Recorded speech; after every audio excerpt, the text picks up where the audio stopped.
Anytime I share that my husband and I completely became debt-free our first year. Have you ever looked at your bank statement and thought, is this really my life? You work hard, you stay up late, you show up every day, but the date just won't go away. The truth is, millions of people are silently fighting a battle behind closed doors. They're not flexing on Instagram, they're not posting on TikTok about it, but they're hustling in silence to break free from debt. So I've put the stitches together so that you watch. I'll be back, share my true sense. Anytime I share that my husband and I completely became debt-free our first year of marriage, paying off $30,000 in 10 months, the first question I get is how? How did you guys do it? And the short answer is a lot of hard work. There truly is no shortcuts. But the 3 points that I can give you that truly made a difference was, one, getting on the same page. If you and your partner sit down and you agree that you are going to do what it takes to get this thing done, half of the battle is won. And number two, just like anything else, you gotta formulate a plan. You gotta come up with a strategy of exactly what it is that you need to do to get this done. For example, my husband and I paid off $30,000 in 10 months. If you do the math, that's $3,000 a month that we had to be throwing at the debt. So already knowing that the goal was $3,000 per month, our next question was, okay, who can work an extra job? I volunteered myself. I was like, okay, I'll get 2 jobs. I'll work one overnight and then the other one in the morning. We literally had a plan formulated so well. It was intense, but it was so worth it. And then my third point would be, you're gonna have to be each other's biggest cheerleaders. There are gonna be days where this is gonna be so hard, where you're gonna be exhausted, where you're not gonna wanna get up and do it again, especially if you got more debt. We only had $30,000, but your journey might be longer. And so you truly are gonna have to become each other's biggest cheerleader. But let me tell you, the power couple you're going to become when you finish this, you're gonna become unstoppable. There is literally nothing my husband and I are intimidated of doing after that, because I'm like, dude, we can do anything we set our mind to. And that I'm on a journey to becoming debt free, and I've come up with 8 things I think will help me get through it. Just to preface this, these are tips that I think will work for me. They might change over time, they might not work for everybody, so just take it with a pinch of salt. The most obvious thing is to go through all my finances, see what I spend every month, see what my fixed costs are, my flexible costs are, and then whatever's left over I can use towards the debts and other things. Second is something that my financial advisor friend actually said to me, and that is to streamline my bank accounts. I currently have a couple of bank accounts and then I get a bit confused with all the different payments. I'm gonna move everything over to Monzo. In Monzo you can categorize your payments so you can see exactly what you're paying each month and maybe what you're overspending on. You can also create little saving pots, and then you can have direct debits coming out of each pot. The third is using the snowball effect. It involves paying your smallest debts first. I just think it's more manageable and it just makes it less intimidating. Fourth, which is probably the biggest one for me, is no shopping online for clothes and no shopping trips to B&M, Home Bargains, TK Maxx. I spend a lot of money on clothes. I also spend a lot of money on a pile of crap that I really don't need, so it's important for me just to completely cut that out. I'm going to try and make it fun, so finding things in my wardrobe that I maybe don't wear enough and see if I can make outfits out of them. Fifth, and another very important thing for me, is being realistic. As someone who compulsively spends, I still need to give myself an allowance each month to buy things that bring me joy. I think it's really important to still allow myself those little pockets of joy, because otherwise I'll probably just fail. Number 6 is finding side hustles. I already have a part-time job, so I'm going to try and do more of that. We sell clothes on Vinted. I haven't really figured out what side hustles I'm going to do yet, but I'm just going to try and make extra money where I can. Number 7 is still putting money away for savings. I have a lot of things happening next year. I've got my own wedding, I've got friends' weddings, hen parties. I've got a holiday in September. I still think it's really important to put money away for those big things. It also teaches me to be disciplined and get into the habit of actually saving money. And the 8th and final thing, which is the most fun for me, is finding like free activities to do, even like low cost activities. And I'm also going to try and lean into hobbies. Like, I enjoy being creative, so I'm going to try and do things that just fulfill me in different ways. And through doing that, hopefully I can show myself that I don't need to spend loads of money in order to have fun. Anyone has any extra tips, please let me know in the comments, because it's all so helpful. If you're in the same position, just know that you're not alone and we will get through this together. My husband and I are about to pay off $52,000 worth of credit card debt, probably by the end of this week, probably by Monday, honestly. I just posted our payday video yesterday, and the number one question that we've been receiving is what's next. And honestly, this has been the number one question on my mind for probably like the last 6 months or so. But going into the beginning of this year, thinking that we were going to be done with this credit card debt by like February or March, I had it on my mind from the get-go that I really wanted to max out my Roth IRA, and that is still my goal for the rest of this year. And I think going into April is when I have to like fully max it out for 2025. And then I only have about $9,000 left on my car loan, so I also want to get rid of that as soon as possible, but not as aggressively as we did our credit card debt. So we're not 100% debt free, but we're about to be credit card debt free. We'll still have 2 auto loans and a mortgage, so nowhere near being actually debt free. But we have a lot of catching up to do when it comes to savings. So like I said, Roth IRA, I really want to beef up our emergency savings fund as well, with the whole 6 months worth of expenses saved up, and then just see where we go from there. I don't know, my mind could change in a couple of months as well, but I feel like there's no right or wrong way to do this, but I do know that we need to start saving. I paid off over $70,000 of consumer debt in the past 13-14 months, and these are some of my unpopular opinions regarding a debt-free journey or debt payoff. First and foremost, $1,000 emergency fund is enough. And here's my thought process. We spend too much time arguing if $1,000 is enough or not, and studies show that the average American cannot pay a $400 expense in cash without using any debt or credit cards. So based on that information alone, if you have $1,000 set up specific for an emergency, whatever that may be, car emergency, medical bill, you need to take a flight last minute because someone's passing away, if you have $1,000, you're doing better than a majority of Americans who are already in debt. And y'all can spend hours and hours fighting about it, but if you just do it and get the work done, you will realize that is plenty for the meantime. Is it enough for the long haul? No. But when you're in the thick of the journey, if you have $1,000 specific for an emergency fund, you're doing great. Second unpopular opinion, when you're on a debt-free journey, you can still have a coffee here and there. You can still go out to eat. However, your intensity on your journey is going to determine how long you're in that journey. So if you still want a coffee because that's what brings you joy, girl, get the fucking coffee. You're still living life.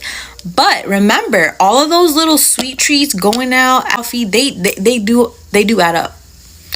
And so the more time you're spending, the more income you're spending on those things that are not a need but a want for your joy, which I completely understand, that's going to determine how long you're doing this journey. So you can make it as quick as possible by cutting out anything that's not a need, or you can do the journey at a leisurely pace and you can get your coffee, you can go out to eat with the girls, but your intensity determines how long you're going to be in this. I always had a budget for coffee. Sorry, I was going to get my coffee.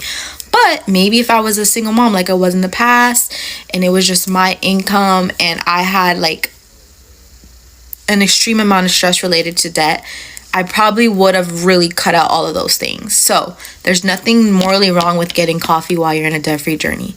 But all those little unnecessary expenses, they're not needs, they're wants. The more you intake those, it will slow off your journey. That's just the reality. And yes, $5, $10, $15 adds up. Because if you ever look at your credit card statement, if you look at the breakdown, it literally says most of the time, if you add an extra $20 on your minimum payment, this is how much interest you will save. So the people who try to argue, oh, $5 coffee doesn't matter. Oh, it does. It doesn't mean you shouldn't indulge in it here and there. It brings you joy. You're still living life. There's nothing wrong with that, but it does affect your timeline and journey. And so you got to be honest. Two things can be true. Last one for me that I can think of is debt consolidation is not worth it. In most cases, it's not worth it. Most people, when they do debt consolidation, they feel like they did something or they accomplished something. Really, all you did is rearrange the debt. Yeah, sure, now you have a 0% interest rate, but does it matter if now you feel like you can brush it off even longer because you do have that 0% interest rate, and now you'll have all your debts into one lump sum? The likelihood of you adding more money onto that minimum payment is not high. And I do believe when you have multiple small debts and you do knock them out one by one, those wins are good for your mental. When you feel like you're accomplishing something, you're going to be more encouraged. You're going to be more likely committed to finishing the journey. I had a $10,000 credit card debt and now I'm paying off my credit card. Let me tell you how I did it. Long story short, I spent money like an idiot. When I graduated high school, I opened a credit card just to buy a MacBook Pro for college. The credit card limit started at $1,700. I paid it off within 2 years or less. I was a college student, okay? Fast forward to my early 20s, I want to go on a trip with my boyfriend, still my boyfriend, and I decided to increase my credit limit because I had just moved into an apartment and I wanted to go on this trip with my boyfriend. It was my first family trip and yada yada. Increased credit limit $3,000. After doubling my credit limit, I decided to max out my credit card. I did that and then this continued. Like every time I would keep spending, they would keep increasing the limit, and yeah, because I was making a minimum payment, the limit just kept going up and up and up. So guess what I did? Spend. Because I didn't understand that I shouldn't be spending money that I don't have. No, baby. Fast forward to 2020, I'm still living in my apartment and I get laid off because of COVID. Unemployment only took me so far and I still had to make the rent. So I maybe put 1 or 2 months rent on the credit card. My balance is around $7,000 and I decided to go back to school. I was not granted any financial aid and I don't think I qualified for any scholarships. At least the ones I applied for, I never got, okay? So I was paying for school on my own. So some costs went on the credit card, like books and not tuition, but like books, you know? I'm a year into my degree and the balance is like $10,000 at this point, and the minimum payment is something I cannot make. My school payment was more important to me than paying off a credit card. I couldn't afford the minimum payment, so ultimately I just stopped paying. Yeah. So I went to the bank and I said, yo, I cannot do this. I'm not bankrupt, but I can't spend $900 a month for X amount of months just to pay off this debt. Like, what can we do? And she's like, well, we can close your card and what can you pay? And I said, okay, well, I can probably pay like $300 a month. And she goes, okay, $300 a month for this much more months and you'll be paid off. Card is closed. I said, okay, that sounds really good to be true. It was true, bitch. It was. So now, fast forward, I'm paying my credit card off a year and a half early because I aggressively started to pay it down. I would make 2 payments a month, and the second payment was always double, if not triple, the amount the first payment of the month was. I understand that I was very fortunate to have been able to do that, and when I got my tax return, I was fortunate enough to be able to put all of it towards my credit card, which took a huge chunk off of it this year, this past year, like this past month. Now I only have $960 left on the card and I have a minimum payment due in 2 days. But my minimum payment for me that I'm going to put down is $960. No, I didn't give a lot of tips, but I just want people that were in my shoes to know that it is okay. There are resources like going to your bank. Just make sure that they don't consolidate your bills or anything like that, unless you need to. I fully believe in bill consolidation, but I was not in a position that I needed to consolidate. My last tip of advice is do not take this stuff lightly. Your credit matters. Don't pay just because you don't want to or because you can't. Go to the bank, see what they can. That's a video, guys. I'm just here also to share my true sense, like what I think about today's video. Okay, people are paying off their debts. The journey to financial freedom doesn't look like a glamorous TikTok challenge. It's not a neat filter drill. It's crazy. It's waking up and deciding not to order the food from the supermarket or anything, even though you crave a little luxury in your life. It's saying to no vacations when your whole feed is filled with beach pictures. It's canceling subscription, meal prepping for the third week in a row, and finding odd ways to save 20 cents here and find cents there. It's not sexy, it's not fun, but it's real. People are living paycheck to paycheck, not because they're irresponsible, but because life got expensive while wages stayed the same. The cost of everything went up: rent, groceries, medical bills, everything is except the money in your pocket. Some people went into debt just trying to survive, not for Chanel bags, not for flashy shoes, just to eat, to get their car fixed so that they could get to work or to pay for the child's school supplies. The kind of debt that comes from necessity, not luxury. But something is changing. There is a quiet movement happening. People are tired of the chains. They're realizing the freedom doesn't come from owning more, but from owning less. They're choosing peace over pressure. They're siding hustling, they're flipping items online, they're using cashback apps, canceling credit cards, and moving back with their parents if they have to. They're selling their cars and riding bicycles. They're downsizing not because they have failed, but because they have woken up. They have seen the game for what it is.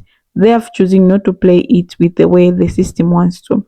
It's not easy, it's heartbreaking. Actually, there's shame, there's guilty, there's embarrassment of having to explain why you can't come out this weekend or why you're still wearing the same coat for 5 years. People feel they are behind, but in truth, they are way ahead because every dollar they put toward their debt is a dollar invested freedom, and freedom the prices. Let's get on there. Let's get one thing straight. Paying off debt is act of rebellion in a world where you're told to keep spending to be seen. Saying no is powerful. Choosing to live below your means is revolution. And I know it doesn't feel like when you're staring at a bill or when you're sitting in a room of people who seem to have it all. But trust me, many of those people are drowning in debt themselves, just smiling through it. Behind the scenes, people are getting serious. They're creating budget that actually makes sense. They're doing envelopes, zero-based budgeting, and tracking every penny. They're making sacrifices today for a better tomorrow. Some are working 2 or 3 jobs, not because they want to hustle 24/7, but because they want to stop hustling for good. They want a life where money is not a constant source of anxiety, where their checking mail doesn't trigger panic. They can sleep at night without running numbers in their head. And if you're on the path right now, if you're doing the hard, quiet work of paying off your debts, please let me know. You're not alone, and what you're doing matters. Every small payment, every no you say to things you can't afford, every bit of discomfort is building something, a future that belongs to you, not to a Visa or MasterCard or your student loan provider. A lot of people think that I'll be free once they have more, but real freedom is start when you owe less. The secret nobody wants to talk about is because if more people wake up and realize they didn't need the new car, the luxury bag, or the Instagram lifestyle, just peace and financial control, the whole system would shake. We are not even to shame anyone. If you have debt, that doesn't make you a failure. It makes you human. Life is expensive. Emergencies happen. Sometimes you just didn't know better, but now you do, and you're doing something about it. That's what matters, not the balance, not how fast you pay it off, but you decide to change the story. So next time you feel discouraged, when it feels like you're doing all this and no one sees you, remember this is every sacrifice is a seed. You're planting peace, security, dignity, and one day the date is gone. You'll finally breathe easy. You look back and just say thank you to yourself for every hard decision you made. This is not about living poor. This is about living free. Stay there. Keep going. Keep building because you're not just paying off your debt. You're buying your life back, one payment at a time. If this video hit home, leave a comment and let me know where you are in your debt journey.